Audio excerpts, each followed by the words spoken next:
Welcome, curious minds, to the deep dive. Today we're embarking on really quite a profound journey. We're looking into an ancient yet incredibly influential source, the book of Hebrews, specifically chapters 1 through 13. Our mission, let's say, for this deep dive is to unpack its central arguments. We want to see how it lays out this, revolutionary case for understanding God's ultimate communication. Right. It introduces a new transformative covenant and issues a compelling call to, unwavering perseverance through faith. Get ready, because I think we'll discover some surprising insights and connections woven throughout this really intricate document. Yeah, and it's more than just a letter, isn't it? It's a meticulously crafted argument. Yeah. And a powerful source of encouragement, too. It builds its case layer by layer. And while it was definitely written to a specific audience facing unique challenges back then, its core themes, things like divine revelation, the nature of ultimate sacrifice, and the essence of enduring commitment, they just resonate across time. They invite us, really, to grasp some truly fundamental concepts about our relationship with the divine. Okay, so let's dive right in then. Right from the opening, the author of Hebrews highlights this pivotal theme, a dramatic shift in how God communicates with humanity. Yeah. It tells us that in the past, God spoke through the prophets at many times and in various ways. But now, in these last days, he has spoken to us by his Son. What's the profound significance of this transition for us? Well, what the text powerfully reveals here is the immediate and, frankly, unparalleled elevation of the Son. It just straight away establishes his supreme authority. Oh, so? It notes he was appointed heir of all things, and that through whom he made the universe. He's presented as the radiance of God's glory and the exact representation of his being, sustaining all things by his powerful word. Wow. The true insight here isn't just that he's supreme, Yeah. It's that this supremacy fundamentally redefines humanity's relationship with the divine. It's not just another prophet popping up. Right. It's the very radiance of God stepping into human history. And that changes the game entirely for how we understand Revelation and, our own place within it. Yeah, and what truly deepens this argument, I think, is the meticulous way the text shows how this Son is superior even to angels. It's quite something. It asks, "For to which of the angels did God ever say, 'You are my Son, today I have become your Father'?" And it even states, "Let all God's angels worship him." Yeah, that's striking. Angels are described almost like forces of nature, winds or flames of fire. But about the Son, it's declared, "Your throne, O God, will last forever and ever." What does this detailed comparison reveal about the Son's unique standing? Well, this comparison is absolutely crucial because it underscores the immense weight and the binding nature of the message delivered through him. Historically, messages delivered by angels were considered binding and serious. People took them very seriously. So the author poses this compelling question. If a message delivered by angels was binding, how much more consequential is the salvation announced by the Son himself, a Son who angels worship and who reigns eternally? It really ramps up the stakes. Exactly. The point isn't just some theological hierarchy like ranking beings. It's about the ultimate authority and permanence of this new revelation. Angels are ministering spirits sent to serve those who will inherit salvation, which highlights their subordinate role. And by extension, it emphasizes the absolute finality and superiority of the Son's message. It's the last word, so to speak. Okay, so we've firmly established the Son's incredible divinity, his superiority. Yet then the text presents what seems like, a surprising paradox. This divine Son also became human. Yes. It says he was made a little lower than the angels. For someone so exalted, why was it essential for him to take on flesh and blood? Why that move? The profound reason given for his humanity is where the text truly, you could say, breaks new ground. Okay. It explains that he shared in their humanity so that by his death he might destroy him who holds the power of death, that is, the devil, and free those who all their lives were held in slavery by their fear of death. So it's about confronting death head on. Precisely. This isn't just about showing solidarity like, I'm one of you. It's a strategic move in the cosmic battle against death itself. Right. It explicitly states that surely it is not angels he helps, but Abraham's descendants, emphasizing that his incarnation was specifically for humanity's liberation. He became fully human to effectively dismantle the stronghold of death and deliver us from its pervasive fear. That connection between suffering and being a merciful high priest is profound. But I'm wondering, in what ways does this personal experience of suffering truly qualify him? In a way that mere divinity or even just following traditional priestly rules couldn't. What unique empathetic bridge does it build? That's a great question and raises the bigger point. What truly qualifies a high priest? Hmm. The text emphasizes that every high priest is selected from among men and is appointed to represent them in matters related to God. Crucially, a high priest must be able to deal gently with those who are ignorant and are going astray, since he himself is subject to weakness. Okay, so relatability is key. Yes, relatability and shared experience. Hmm. By experiencing temptation and suffering, even though he was sinless, Christ gained this deep, empathetic understanding of the human struggle. He had to be made like his brothers in every way to become a merciful and faithful high priest. So the suffering wasn't just endured, it was functional. Exactly. He learned obedience from what he suffered, not meaning he was ever disobedient, but his humanity allowed him to fully experience the process of submission to God's will, even when it was incredibly hard. Right. And that makes him the source of eternal salvation for all who obey him. It's this shared experience, this deep knowing, not just abstract knowledge, that makes his priesthood so uniquely effective and compassionate. The text then transitions to a really deep exploration of Jesus' role as high priest, and it introduces this, well, intriguing figure, Melchizedek. Ah, yes, Melchizedek. It says Jesus was designated by God to be high priest in the order of Melchizedek. Who was this Melchizedek guy, and why is his order so significant compared to, say, the Levitical priests we might be more familiar with from the Old Testament? Right. Well, a really compelling point emerges when the text brings in Melchizedek. He's described as king of Salem and priest of God Most High, who met Abraham way back. Okay. This figure allows the author to establish a priesthood that completely transcends the familiar Levitical system. Now, to understand why that's important, you first have to appreciate the limitations of the Levitical priesthood. And were. Well, that system was based on inherited lineage, right? Mm-hmm. You had to be from the tribe of Levi. It was temporary. It required repeated animal sacrifices that could only ever temporarily cover sins, not remove them. And it relied on human priests who were themselves fallible and, subject to death. Melchizedek, on the other hand, is presented quite mysteriously, without father or mother, without genealogy, without beginning of days or end of life. Like the Son of God, he remains a priest forever. Wow, that's a stark contrast. It is. It signals a fundamentally different and eternal basis for priesthood. It's not tied to earthly lineage or human imperfection. It's something entirely new, or rather, something ancient and transcendent being fulfilled. That's a striking argument the text makes, implying this profound shift. But, for a listener who's perhaps deeply rooted in tradition, what's the most compelling reason the author of Hebrews gives for accepting this new revolutionary order over the one that was so deeply established? The text is actually quite direct in its reasoning. It doesn't pull punches. It argues, quite logically, that if perfection could have been attained through the Levitical priesthood, then there would have been absolutely no need for another priest to come, one in the order of Melchizedek, not in the order of Aaron. Why fix what isn't broken, right? Well, it makes sense. It states explicitly that the law made nothing perfect. And the former regulation, the whole Levitical system, was set aside because it was weak and useless. Now that's strong language. Very strong. It highlights the inherent insufficiency of the old system. Jesus, by contrast, became a priest not based on ancestry, but on the basis of the power of an indestructible life. And crucially, with an oath from God himself. That makes him the guarantee of a better covenant. The guarantee. Yes. So this better covenant isn't just like an upgrade version 2.0. Huh. It's a complete spiritual transformation built on permanence, effectiveness, and a divine oath, rather than temporary, imperfect human ritual. And this better covenant is contrasted really sharply with the old one. The old had, an earthly sanctuary, various external regulations, but the new one sounds much more internal and permanent.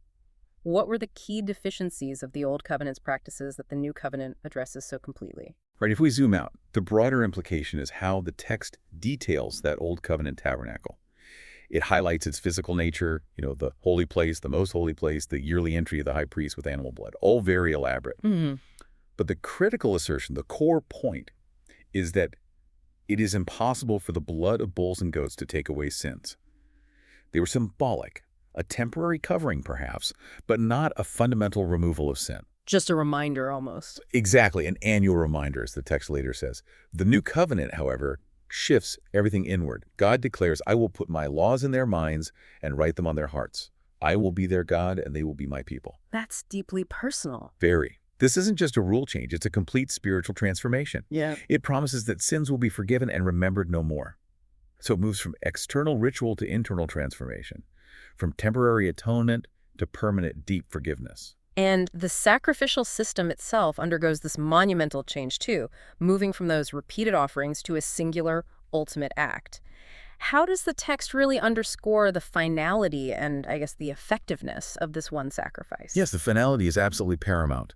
The text says, Christ entered the most holy place once for all by his own blood, having obtained eternal redemption. Once for all. Once for all. An entity appeared once for all at the end of the ages to do away with sin by the sacrifice of himself. It's a bit like, imagine having a whole ring of different keys for different locks that only work temporarily versus having one single perfectly crafted master key that opens every door permanently. That's a good analogy. This one sacrifice is contrasted sharply with the sacrifices repeated endlessly year after year under the old law. And those, the text says, were merely an annual reminder of sins. Right, the reminder you mentioned. Yes, which highlights that the old sacrifices actually served as a perpetual reminder of unresolved sin, whereas Christ's single act is presented as the definitive, the complete, the eternal solution. Done. Finished. Okay, so with such a profound shift in how God operates, this new covenant, this ultimate sacrifice, what's our part as listeners or readers? The text frequently warns against drifting away. That's a recurring warning. And it exhorts us to pay more careful attention. It talks about entering his rest. What precisely is this rest that the author urges us to enter, and how do we ensure we don't fall short of it, like some did before? Yeah, this raises a really important question for the audience then and now. The text uses that vivid example of the Israelites in the wilderness who were not able to enter God's promised rest because of their unbelief. Okay. So this rest isn't just, kicking back on a Sunday or a physical place like Canaan, although that was the initial picture. The author expands it to mean a deeper spiritual state. Like inner peace. Inner peace, yes, but also security, fulfilled promise in God, a deep abiding communion. That was always the ultimate goal, really. But it was never fully achieved under the Old Covenant. So it's an invitation to... It's an invitation to cease from our own striving, our own efforts to make ourselves right with God, and to truly trust in his completed work through Christ. The promise of this rest still stands, the author says. But belief is key. Absolutely. The message they heard back then was of no value to them because those who heard did not combine it with faith. It wasn't enough just to hear it. And the text emphasizes the power of the Word of God, this message of salvation, which is living and active, sharper than any double-edged sword, capable of judging the thoughts and attitudes of the heart. Wow. Meaning it cuts through the superficial and discerns whether our trust, our faith is genuine or just, lip service. Okay, so having understood the profound implications of this new covenant, the invitation to rest, the need for active faith, the text doesn't just leave us there with theology. It provides this vivid, almost cinematic look at how faith actually functions in real lives. Oh, yes. Chapter 11, The Hall of Fame of Faith. Exactly. It lays out this amazing list, starting with that powerful definition. Now faith is being sure of what we hope for and certain of what we do not see. What truly stands out to you from the incredible examples cited there? Why are they so compelling, do you think? Well, what the text powerfully illuminates there is just the sheer breadth and depth of faith demonstrated by, honestly, ordinary people in extraordinary circumstances. Like who? We see Abel offering a better sacrifice, better because it was born of faith. Noah building this massive ark based on warnings about things not yet seen. Abraham obeying God's call even though he did not know where he was going, and living as a nomad while looking forward to the city with foundations, whose architect and builder is God. That perspective is amazing. Isn't it? And Moses choosing to be mistreated along with the people of God rather than enjoy fleeting pleasures in Egypt, and he persevered because he saw him who is invisible. These aren't just, cool historical figures. They're blueprints. They show how genuine conviction shapes choices and actions, even when the path is totally uncertain or the reward seems far off. The text isn't just telling stories, though, is it? It feels like it's painting a picture of what faith looks like in real life, even when facing incredible hardship. It talks about those who conquered kingdoms, shut the mouths of lions, Incredible feats. but also some who were tortured and refused to be released to gain a better resurrection. It even states, kind of shockingly, that the world was not worthy of them. These are incredibly inspiring, yet sometimes, honestly, harrowing examples of enduring faith. Indeed. They are sobering. And for us, the wider significance, the takeaway, is that the text explicitly says we are surrounded by such a great cloud of witnesses. We're part of that lineage. Exactly. Yeah. And this isn't just for passive observation like watching a parade. It's an active exhortation, urging us to run with perseverance the race marked out for us. Keep going. Keep going. And it links this endurance to God's discipline, stating, maybe surprisingly to some, the Lord disciplines those he loves. This discipline, though it feels painful at the time, produces a harvest of righteousness and peace later on. So it's formative, not just punitive. Precisely. It's about training. Yeah. And the key is fixing our eyes on Jesus, who himself, for the joy set before him, endured the cross. He's the ultimate example, the pioneer and perfecter of faith, the one who navigated the absolute worst suffering with a clear vision of the destination. And the text masterfully reinforces that destination with that vivid contrast you mentioned earlier, the terrifying Mount Sinai experience where even Moses trembled with fear. Yeah, fire, darkness, gloom. Compared to the inviting Mount Zion, the heavenly Jerusalem, the city of the living God, with thousands upon thousands of angels in joyful assembly, and Jesus, the mediator of a new covenant, and to the sprinkled blood that speaks a better word than Abel's. That's a truly powerful way to frame the ultimate goal of our faith, isn't it? Shifting from fear and judgment to this picture of celebratory welcome and belonging. Absolutely. It's a shift from distance and terror to intimacy and joy. So after this really deep dive into divine communication, a new covenant, enduring faith, the author doesn't leave us in the realm of abstract theology, does he? No, thankfully not. The final chapters transition seamlessly into very practical exhortations. What does all this profound understanding actually mean for our daily lives? How do we live it out? Yeah, the key takeaway at this juncture is how the text translates these massive theological truths into tangible, everyday actions. It grounds the sublime in the practical. How so? Well, it begins with really foundational commands. Keep on loving each other as brothers, and do not forget to entertain strangers, for by so doing some people have entertained angels without knowing it.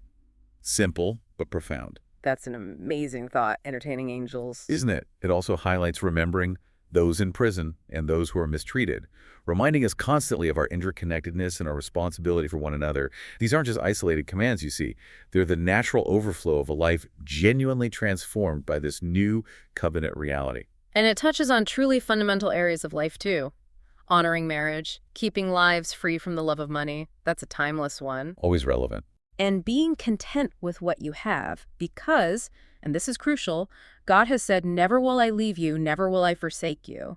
That promise underpins everything. It does. It offers this profound sense of security that frees us from greed and anxiety. So in the grand scheme of things, what does this mean? Well, it means these practical directives are about the ongoing, visible outworking of the new covenant in community. It encourages a sacrifice of praise, which means expressing our gratitude to God through our words and actions, doing good and to share with others, and even submitting appropriately. Obey your leaders and submit to their authority. Okay. These aren't just a random list of rules. They form a holistic approach to living a life that responds faithfully to the better promises we've been talking about. And it also emphasizes that vital importance of community, not giving up meeting together, as some are in the habit of doing, but let us encourage one another. So faith isn't a solo journey. Not according to Hebrews, no. It highlights the communal nature of this journey and the absolute need for mutual support and encouragement, especially as things get tough. Wow. What an extraordinary deep dive into the profound depths of Hebrews. We have explored the radical shift in how God communicates, the superior and permanent nature of the new covenant, and that inspiring historical call to a life of persevering faith. Yeah, this text has truly offered us a comprehensive and I think meticulously argued case for understanding the unique role of Christ and the incredible transformational power of the new covenant he established. It painted these vivid pictures, hasn't it? both of historical faith in action and of the unshakable kingdom that remains. It really prompts us, you and me and everyone listening, to critically examine how we respond to such profound divine revelation in our own lives. Okay, so here's a final thought, something maybe for you to mull over as you reflect on this deep dive. The text states that Christ suffered outside the city gate to make the people holy through his own blood. Yes, a powerful image. And it urges us, let us then go to him outside the camp, bearing the disgrace he bore. Given this powerful imagery of stepping outside familiar boundaries, outside conventions, maybe even outside our comfort zones, to align with this transformative truth, what camp, what familiar place or way of thinking might you be invited to leave behind in your own journey of faith and understanding? That's a challenging question to end on. Something to think about. Until next time, keep exploring, keep questioning, and keep getting well informed. Thanks for joining us for this deep dive.